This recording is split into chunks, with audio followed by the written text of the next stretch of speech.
Welcome to the YouTube channel, Contact Center Knowledge Hub, your one-stop solution for expert guidance, best practices, and actionable knowledge in the world of contact centers.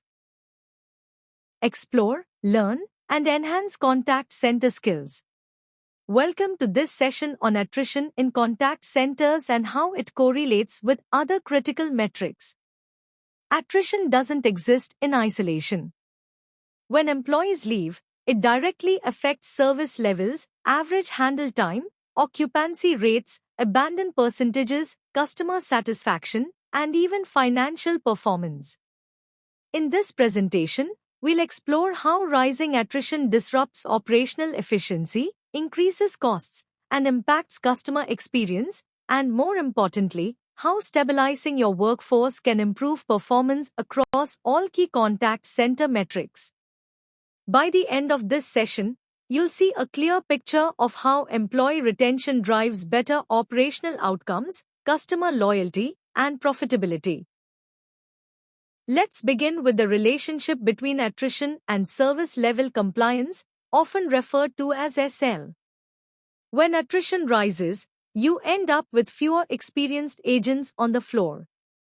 This creates an immediate operational gap because new or replacement agents require time to be trained and reach full efficiency. As a result, you'll see longer customer queues, missed SLA targets, and delayed response times. For example, with attrition at 25%, a call center targeting the industry standard of 80/20, that is, 80% of calls answered within 0 seconds, may only achieve 60% compliance. That means almost half the calls miss the SLA target, leading to frustrated customers and potential contract penalties. On the other hand, with lower attrition at just 10%, the workforce is more stable, better trained, and more consistent. This allows the center to achieve 85% compliance or higher, delivering a smoother customer experience and meeting contractual obligations more reliably. In short, stable staffing directly translates to stronger SLA performance, fewer escalations, and higher customer satisfaction. Next, let's examine the impact of attrition on average handle time, or AHT, a critical metric for both cost control and customer satisfaction. When attrition spikes, you inevitably bring in new hires who require time to be trained and gain confidence on the job. During this learning curve, they take longer to handle calls, leading to a higher AHT across the board.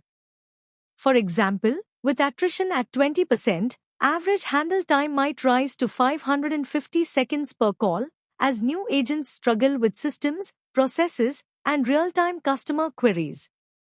This not only slows down operations but also increases queue times for other customers waiting in line. On the other hand, with lower attrition, say, just 8%, you retain experienced agents who are well-versed in handling calls quickly and accurately. This stability allows AHT to drop significantly, often to around 420 seconds, enabling faster resolutions, shorter queues, and higher customer satisfaction. So, the lower the attrition, the more efficient your call handling becomes, directly improving both operational performance and the customer experience. Now, let's look at the correlation between attrition and occupancy, a metric that reflects how much time agents spend handling customer interactions versus being idle. When attrition rises, you have fewer agents available to handle the same call volume. This increases the workload on remaining staff, pushing occupancy levels above 90%. While this might sound efficient on paper, it actually creates a high-pressure environment where agents have little to no breathing room between calls. For example, with attrition at 22%, occupancy may spike to 95%, leaving agents handling back-to-back calls without sufficient breaks. This leads to stress, burnout, and ultimately even higher attrition, creating a vicious cycle that damages both employee morale and operational performance. In contrast, with lower attrition, say 10%, occupancy stays around 82%, which is considered healthy and sustainable. It allows agents to maintain productivity while reducing stress levels, helping the center retain talent, deliver better customer experiences, and avoid burnout-driven turnover. So, controlling attrition is key to maintaining optimal occupancy and preventing a downward spiral of workforce exhaustion and resignations. Next, let's examine how attrition affects abandon percentage, a metric that measures the number of callers who hang up before speaking to an agent. When attrition rises, there are fewer agents available to handle incoming calls. This leads to longer queue times, which in turn frustrates customers and increases the likelihood that they will abandon the call altogether. For example, with attrition at 18%, the abandon percentage can spike to 20%, meaning 1 out of every 5 customers gives up before their issue is even addressed. This not only damages the customer experience but also results in lost revenue opportunities, especially if the calls were from potential sales leads or high-value customers.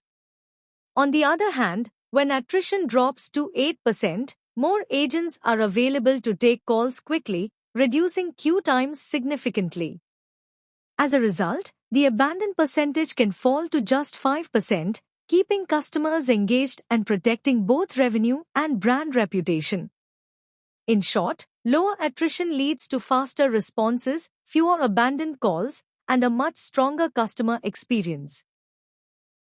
Now let's look at how attrition impacts first call resolution, or FCR, one of the most critical metrics for both customer experience and operational efficiency. When attrition spikes, you lose experienced agents who have deep product knowledge and strong problem-solving skills. Their replacements, new hires, need time and training to reach the same level of expertise. During this period, more calls require escalations or follow-ups, reducing the center's FCR performance. For example, with attrition at 15%, first call resolution might drop to 70%, meaning nearly a third of calls require multiple interactions before the customer's issue is fully resolved. This not only frustrates customers but also drives up operational costs as call volumes increase unnecessarily. On the other hand, with attrition as low as 5%, the center retains a stable, experienced workforce. These agents handle queries efficiently, resolve more issues on the first call, and deliver a faster, smoother, and more satisfying customer experience, allowing FCR rates to rise to 85% or higher.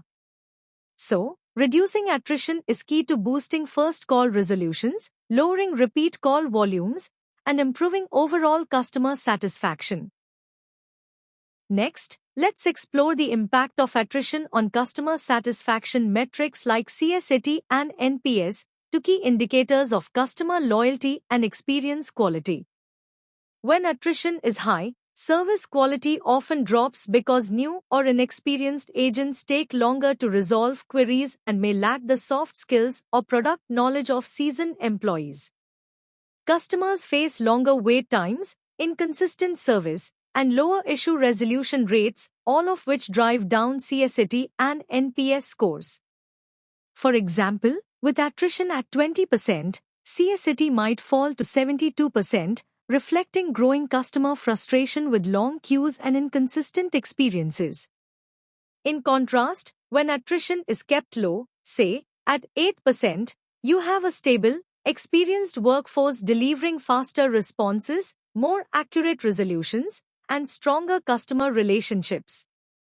As a result, CSAT scores can climb to 90% or higher, signaling loyal, satisfied customers who are more likely to stay with the brand. So, reducing attrition directly boosts customer satisfaction and long-term loyalty by ensuring a consistent, high-quality customer experience. Finally, let's examine how attrition affects financial metrics, because turnover isn't just an HR challenge, it's a bottom-line issue. When attrition rises, recruitment costs skyrocket as you continuously spend on job postings, interviews, and hiring processes.